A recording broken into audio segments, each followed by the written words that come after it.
Hello my friends and welcome to episode 39 of The Wanderer. Now we've got quite a big episode and it's a long episode to go into today, so I'll try and put some timestamps down below in the description so you can skip to bits that you might want to watch, because I understand there'll be bits that some people want to watch and bits that the people don't want to watch, and whether you want to see the transfers or the matches or whatnot. We've got two matches. We've got the Edinburgh Derby and then we've got Rangers. Big games. We're going to start first of all with Steve Lee.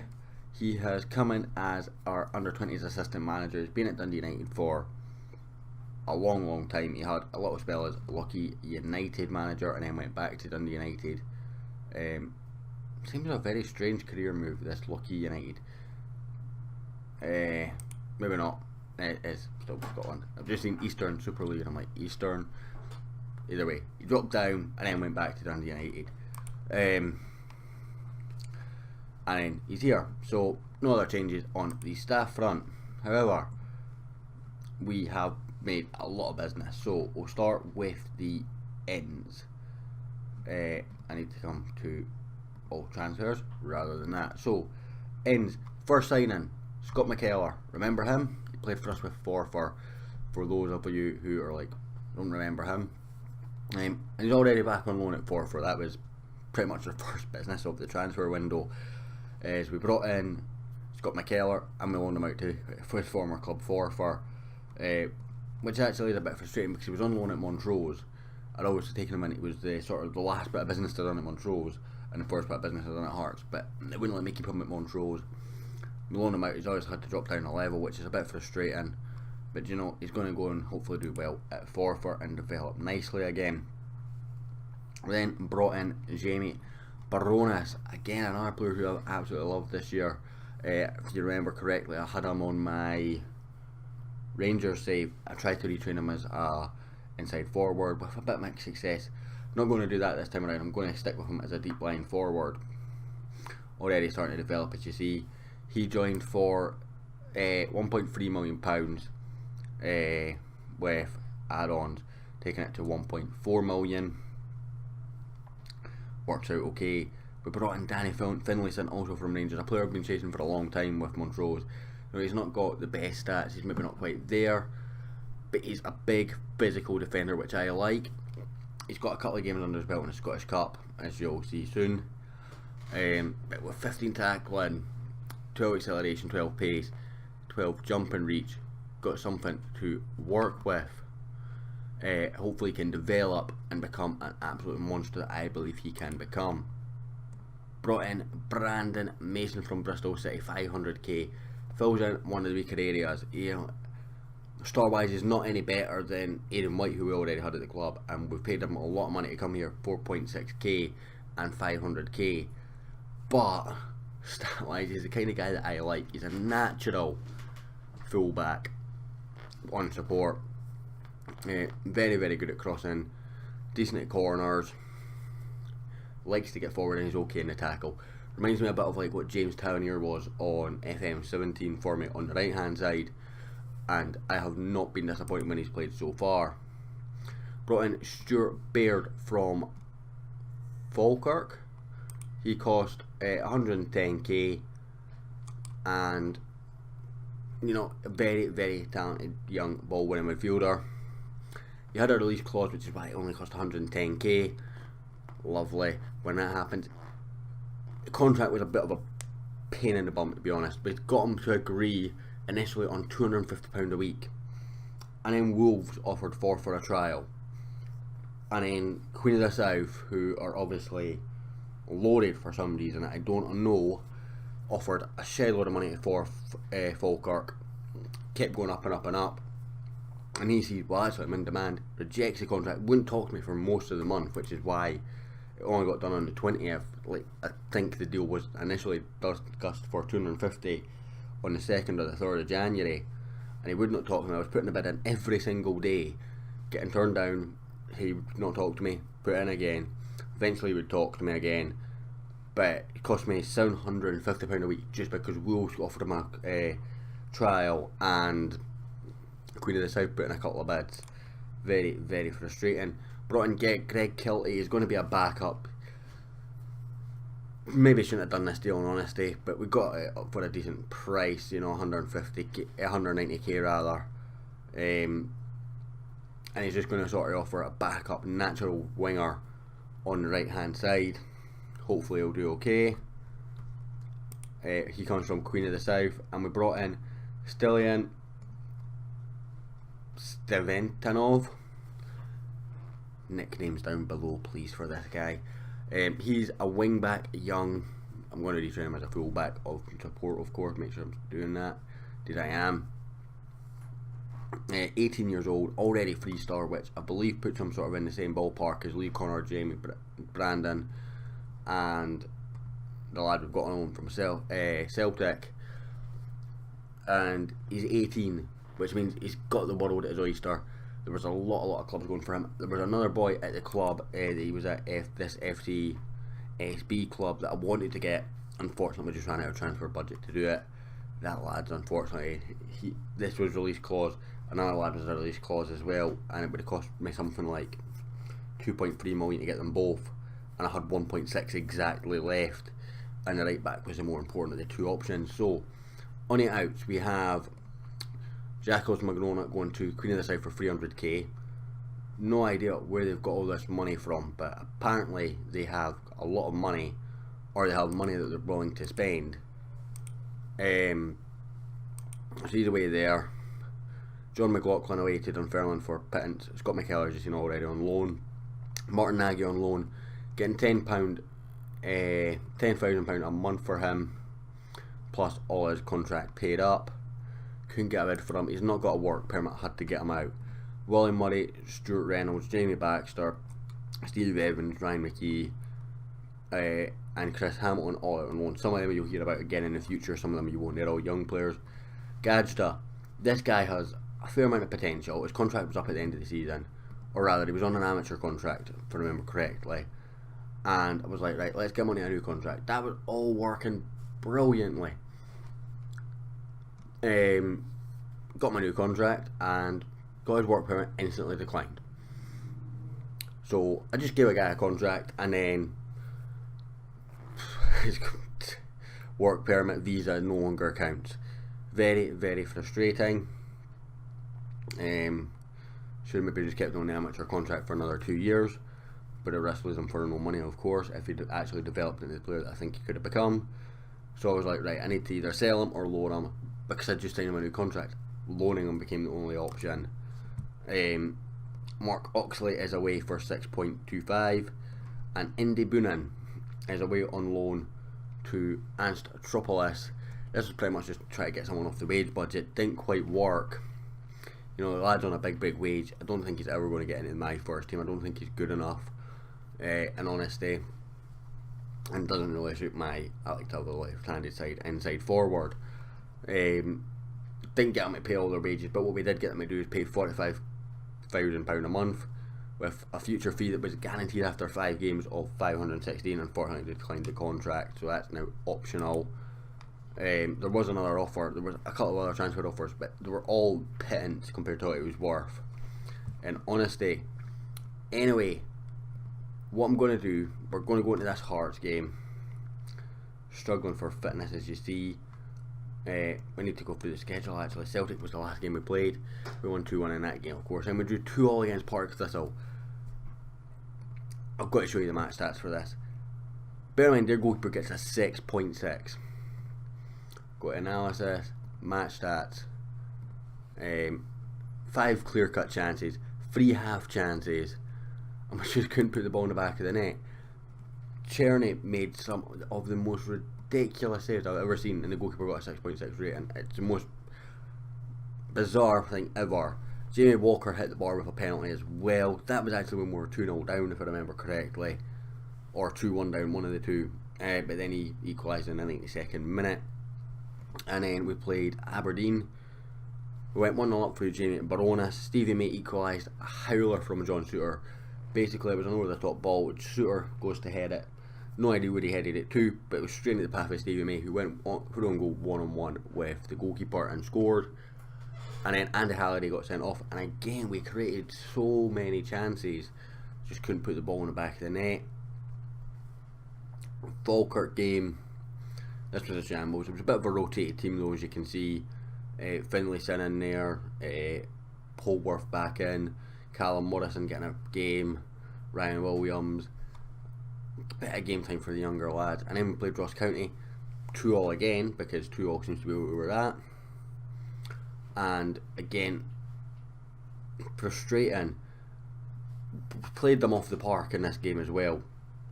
I mean, don't get me wrong, it was a bit closer than Aberdeen, and particularly the Thorpe Park Thistle game.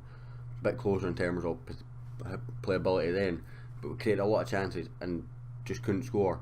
And this has been the issue. As you've seen, Lewis Moulton scored 1 goal, and that's not been good enough. The other striker, Lavery, I think, scored 1 as well, but our strikers aren't chipping in with goals, and that's a problem. I need to maybe address that in the summer. And then we played Falkirk again in the Scottish Cup. Replay this time, we had to go 120 minutes and penalties to win this game. Again, this was a very rotated side because I was looking at games that were coming ahead. But I had to bring first team players on because we're struggling through injuries and fitness. Jamie Walker just recovering from an injury himself. Just for an example. Basically shredded our squad. So for this game, Dejurm is suspended, so we're giving Grant Young, a player making his senior debut, 18 years old, had a loan spell at Alloa earlier on this season. Looks really good. I was debating between him and Stuart Baird, and I've basically, because I've got to develop the young players from within the academy, Young has got the nod ahead of Baird, but it was very close. I can assure you, I was literally scout in that comparison screen, looking at what they were good at, what they weren't, and it was extremely close. I'm just going to give him a random number here, and you know, it's nice to have a regen face there again. We've got O'Connor in at the back as well, because Suter was knackered. He played the full 120 in the last game. He was one of the few senior players that actually gave the full game to, or played from the start. So we're away from home, but it's a cup game, so I'm going to go with a passionate for the fans kind of thing. And again, passionate, show me what you've got, and somebody's confused. That's frustrating. So Aaron White, he's not my first choice, because he is my first choice left back, and we're looking forward to it. This is the longest tunnel interview I've ever done. I didn't even read that last question, I just answered it. And I'm just going to have to pause the recording, guys. 2 seconds. Quick apology for that, we're back. Not missed anything apart from me saying I have to pause the recording. I'll pause the game at the same time, so hopefully should be a very smooth overlap without really any real notice other than me saying that. So I'm going to say get creative, because we're not really creating anything right now. We're actually less on possession, which is unusual for us, possession based team, and that's one of the things that we've actually been good at. Aberdeen 6 points behind us in the league as well, and we've still got a game in hand by the looks of it, so that's good news for keeping our top half target. 5 shots, none on target. 6 shots, none on target. This is an issue that we've got going forward. Dave then had 2 and puts 2 straight on target right at the end of the half. It's not ideal. So let's go with we're not doing too badly. Why are you switching off?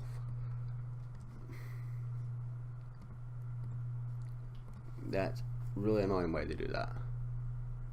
So assertive, there's a lot more to come from you, a lot of people gaining confidence. Louis Moult's been told he's basically getting dropped if he doesn't start scoring goals.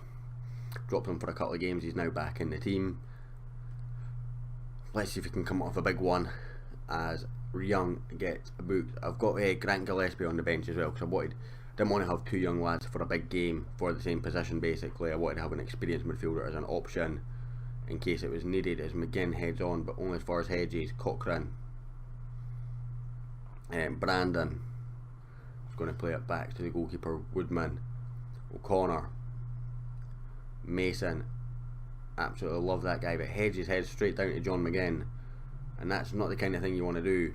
McGinn's a very, very good midfielder. I'm amazed he's still at Hibs on this game right now. McMullen, it's a decent ball in for Simon Murray. Oh my god. There's been a penalty in every single game that I have had. By the way, I'm not convinced that was a penalty. I've seen a couple like that go against us. It's gone over. So with that penalty miss, we're still in the game. We're going to bring on Kilty, I guess, and Irvin is the only real option for that position. As we've got a free kick, this will be Molt taken, I believe. I'm not going to even see it by the looks of it, just getting to see it because and Jamie Walker's injured again. He's literally just coming back from injury. That's frustrating. It's his first game back from injury. Had most of January off, and now he's injured again. O'Connor, excuse me, good forward from McGrangle. Oh, Pollitt's in here. Need a challenge. Drove him wide just in the nick of time. Going to demand a bit more here. Come on, let me demand more, please. Thank you.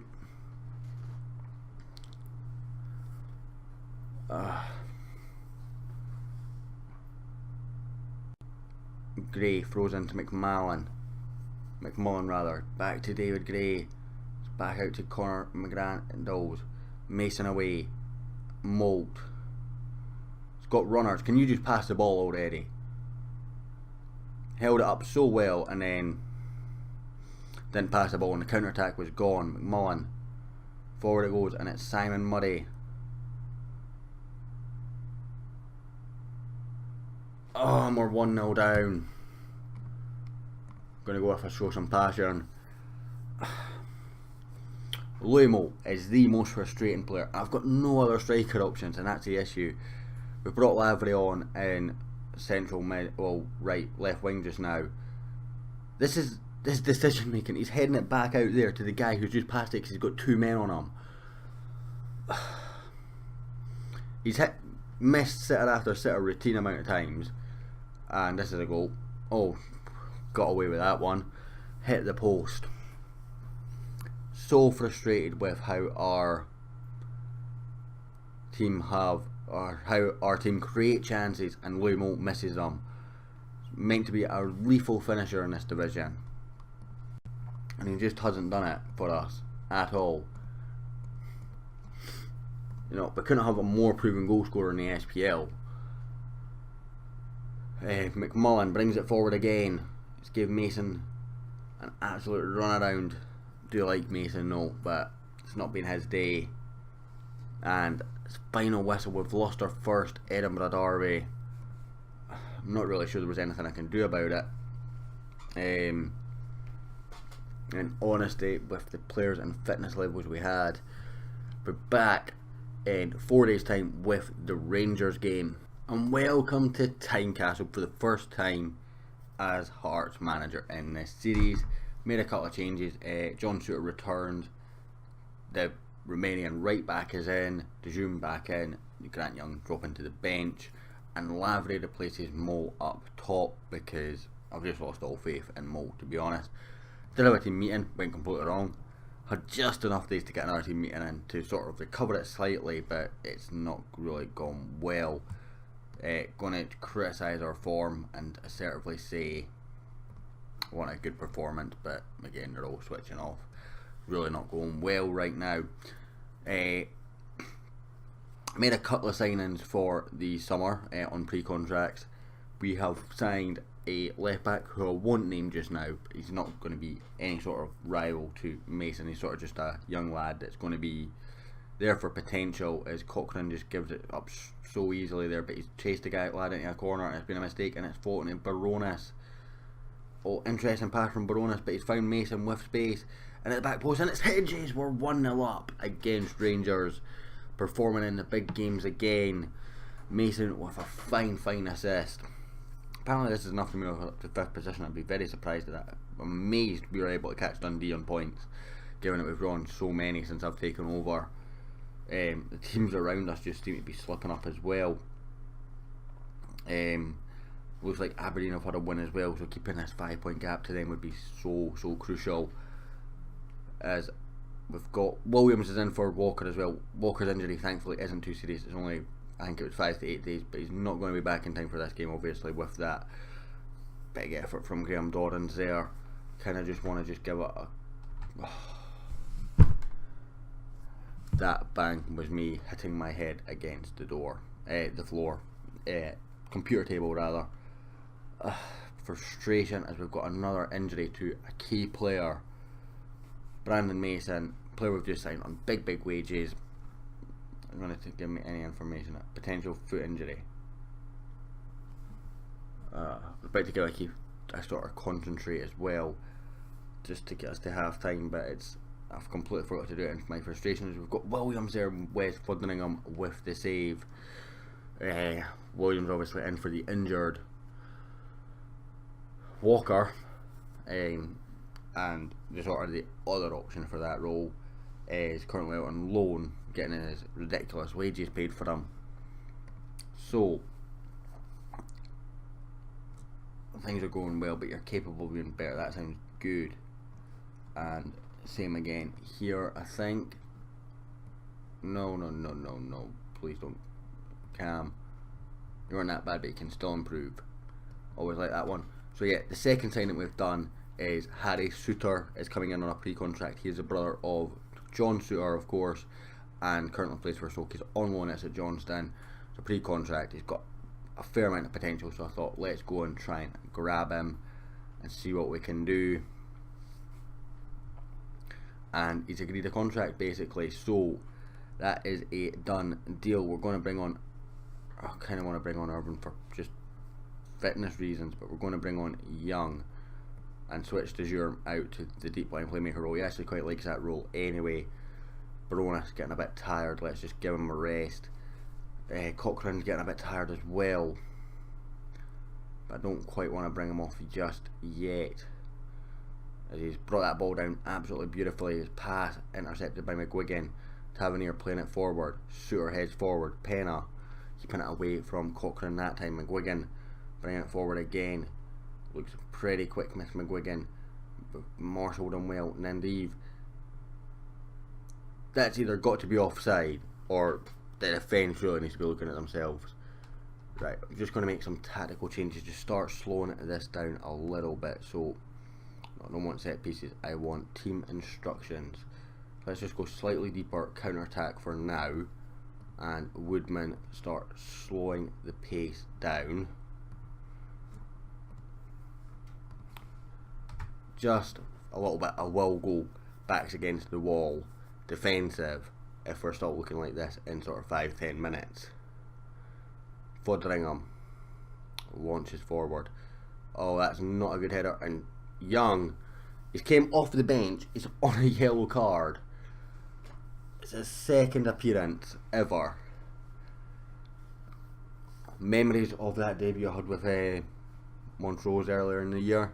Was it Dunbar, the young defender? I don't even have any real options apart from Connor, which can come on for Cochrane. Can actually play here. Can we play him here? Yeah, do you know what we're going to do? We're going to go with a ball-one midfielder. That there. Where can you all play? Hedges can play as a striker. Lavery can play as a striker. Do you know what? Let's pop you in there then. What's your favourite roles? You can play as a defensive forward. You can actually play as a false nine on support. That works for me. Can you manage it? Who am I looking at here? Lavery, Hedges, Williams. Yeah. Okay, let's see. Can I maybe bring you here? Play you as maybe like a Tecarista or something like that. Not as a Tecarista, but as an advanced playmaker on support. Move you across here as a advanced forward on attack. And now we will just go backs to the wall, play even safer. Pump the ball in the box. Stop exploiting the flanks because there is no flanks. Exploit the middle. Stop looking for the overlap. Route 1. Be disciplined. Stick to positions. Narrow. I can't go any narrow. There I can. Prevent short goalkeeper distribution.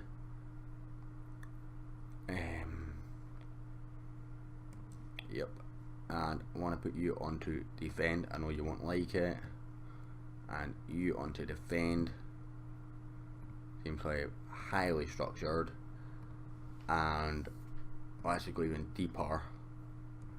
And then I want you slow the pace down over the opposition defence, take long kicks, confirm changes. I think actually we'll put you on defend as well, and we'll bring you back actually. Look, trying to find Williams to fit into this system. 3 points would be huge for us here. Actually moves us up the league and keeps our gap to Aberdeen, as we are literally pendant. Let's just go with a concentrate. It's not even going to get in. It's getting at a last minute concentrate basically. Connor heads away. Hedges. He's actually doing quite a good job of just holding the play up here, Hedges. The Romanian Tastalov. Lavry. Williams. Hedges. Williams. Over the top for Lavry, who's also picked up an injury. McGuigan, so wait, to Zoom, heads it forward, can't get anywhere. McGuigan, over the top. Suter slowed it, it's all over, we've won. We've got our second win at Hutt as Hearts manager. And strangely enough, our first win was against Celtic, our second one was obviously going to be against Rangers. And in both instances, we've lost the game directly beforehand. So I'm going to go with that was really special. We've got a good reaction. We've got 4 next, so hopefully we can get a couple of wins. I do like 4. I'm not going to show the game though. But it does also move us up the league ahead of Dundee. Keeps us in touch and distance of Hamilton, which would mean that in the event that we don't win the Scottish Cup, but 2 of the teams that have qualified do, we'd be next in line, which is always handy. So we're above Dundee on goal difference. Keep our 5-point gap to Aberdeen. That's always nice. Yeah, but we are, I think, still closer to the playoff spot than we are to the championship spot, which is actually very interesting. That's splitting goal difference as well. So let's have a look at when we will come back. So I think I said in the last episode, Celtic was the obvious choice. Yeah, we'll come back for Celtic and then we'll have Aberdeen as a separate episode. This episode's been extremely long, guys. I hope you enjoyed. Hit the like button if you have, and I'll hopefully catch you all next time.